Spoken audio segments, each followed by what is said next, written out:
Welcome to my channel Basumati creation. जो ईसी दीदी माने बीएलएफ किंबा जीपीएलएफ रे ईसी मेंबर अछंती बा बीएलएफ जीपीएलएफ रे प्रेसिडेंट सेक्रेटरी रहिछंती सेमानक मनरे प्रश्न आसुथबो निश्चित भाव रे सेमाने पूर्वरु मीटिंग फी एवं एफटीए टंका पाउथिले एबे तांकर काहींकी आसुनी एवं केबे सुधा सेमाने सही मीटिंग फी एवं एफटीए टंका पाई परिबे। समस्तक मनरे सही गोटे प्रश्न रहुची पूर्वरु तो लेटर आसीथिला किंतु एबे पर्यंत काहींकी आम पाखकु सही मीटिंग फी एफटीए टंका आसी पारुनी ना जीपीएलएफ को आसीछि किए देउनाहंती सेही सब प्रश्नर उत्तर आमे ए वीडियो रे पाई परिबा। तेणु आपण माने वीडियोटी को स्किप न करी शेष पर्यंत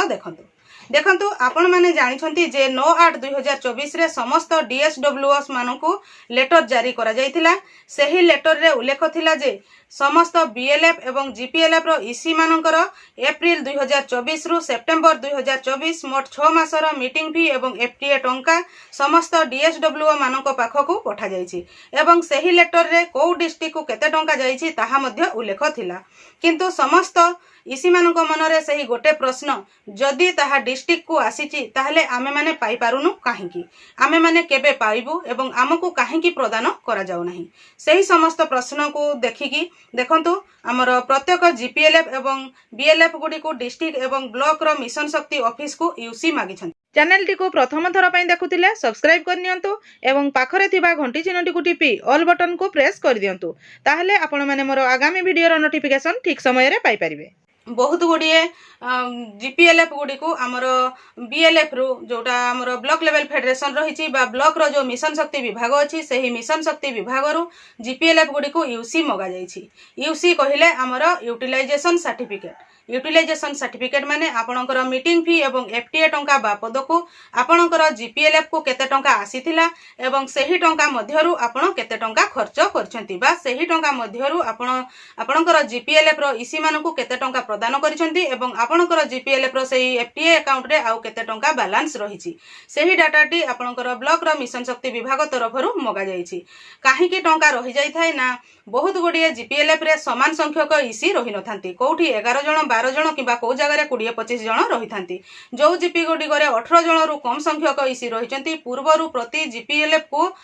मीटिंग फी एवं एफटीए टंका बाबद को 20,000 टंका आसुथिला सेही थिरे जो बैलेंस टंकाटी रहि जाइथिला सेही टंकाटी एबे पर्यंत बहुत गुड़िए जीपीएलएफ रे रहि जाइछि। तेणु ब्लॉक रो मिशन शक्ति विभाग तरफरु जीपीएलएफ गुडी को यूसी मगा जाइछि सेही यूसी रे डिटेल्स जणा पड़िबो जे को जीपीएलएफ रे मीटिंग फी एवं एफटीए बाबद को केते टंका बैलेंस रहि जाइछि। जेते बेले समस्त जीपीएलएफ गुडी को एई यूसी आपनकर ब्लॉक रो मिशन शक्ति विभाग को प्रदान करिवे तापरे ब्लॉक रो मिशन शक्ति विभाग डिस्ट्रिक्ट डीएसडब्ल्यूओ को हमर डिस्ट्रिक्ट को पठेबे डिस्ट्रिक्ट रु तापरे सेई कनसन समस्त जीपीएलएफ गुडी को सेमानकर मीटिंग फी एवं एफटीए टंका आसीबो।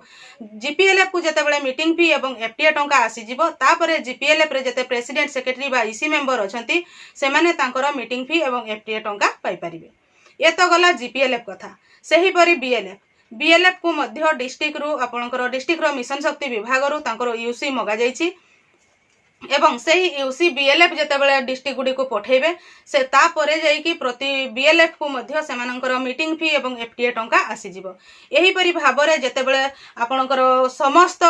जीपीएलएफ गुडी को बा बीएलएफ गुडी को जेते पर्यंत यूसी प्रदान करि नथिबे सेतिकी दिन पर्यंत हमर ईसी सभ्या मानकर मीटिंग फी एवं एफटीए टंका सेमानकर जीपीएलएफ गुडा को आसी परिबो नाही एवं माने मीटिंग फी एवं एफटीए टंका पाई परिबे नाही। किंतु पूर्वरु लेटर थिला 6 मासर मीटिंग फी एवं एफटीए टंका डिस्ट्रिक्ट को आसी जाइछि जेते बेले भी सेमानकर जीपीएलएफ गुडी को एही 6 मासर मीटिंग फी एवं एफटीए टंका आसीबो जीपीएलएफ रे कार्यरत बा जीपीएलएफ रे जो सब समस्त ईसी सभ्या अछंती समस्त सेमानकर प्राप्य बा सेमानकर मीटिंग फी एवं एफटीए टंका सेमाने यथाशीघ्र पाई परिबे। मु आशा करूची एही वीडियो रे आपण माने जो माने भी हमर ईसी दीदी रही छंती से माने निश्चित भाव रे बुझी परिथिबे जे सेमानकर मीटिंग फी एवं एफटीए टंका काहे के डेरी होउची को जगह रे तांकर टंका आसी की अछि एमाने एवं से माने केबे सुधा एही टंका को पाई परिबे। एही केबे सुधाडा कहिले आपण जते शीघ्र आपनकर जीपीएलएफ को से टंका आसी जिवो जीपीएलएफ रु आपण माने यथा शीघ्र से टंका को पाई परिबे। आजिर वीडियो रे बास एतिकी एही परी इन्फॉर्मेशन पाइबा पई आपण माने मो चैनल रो वीडियो गुडी को रेगुलर देखुथांतु एवं आपणकर मतामत देउथांतु। आजिर वीडियो रे बास एतिकी आजिर वीडियोटी को आपण शेष पर्यंत देखिथिबारु आपनको बहुत बहुत धन्यवाद। नमस्कार।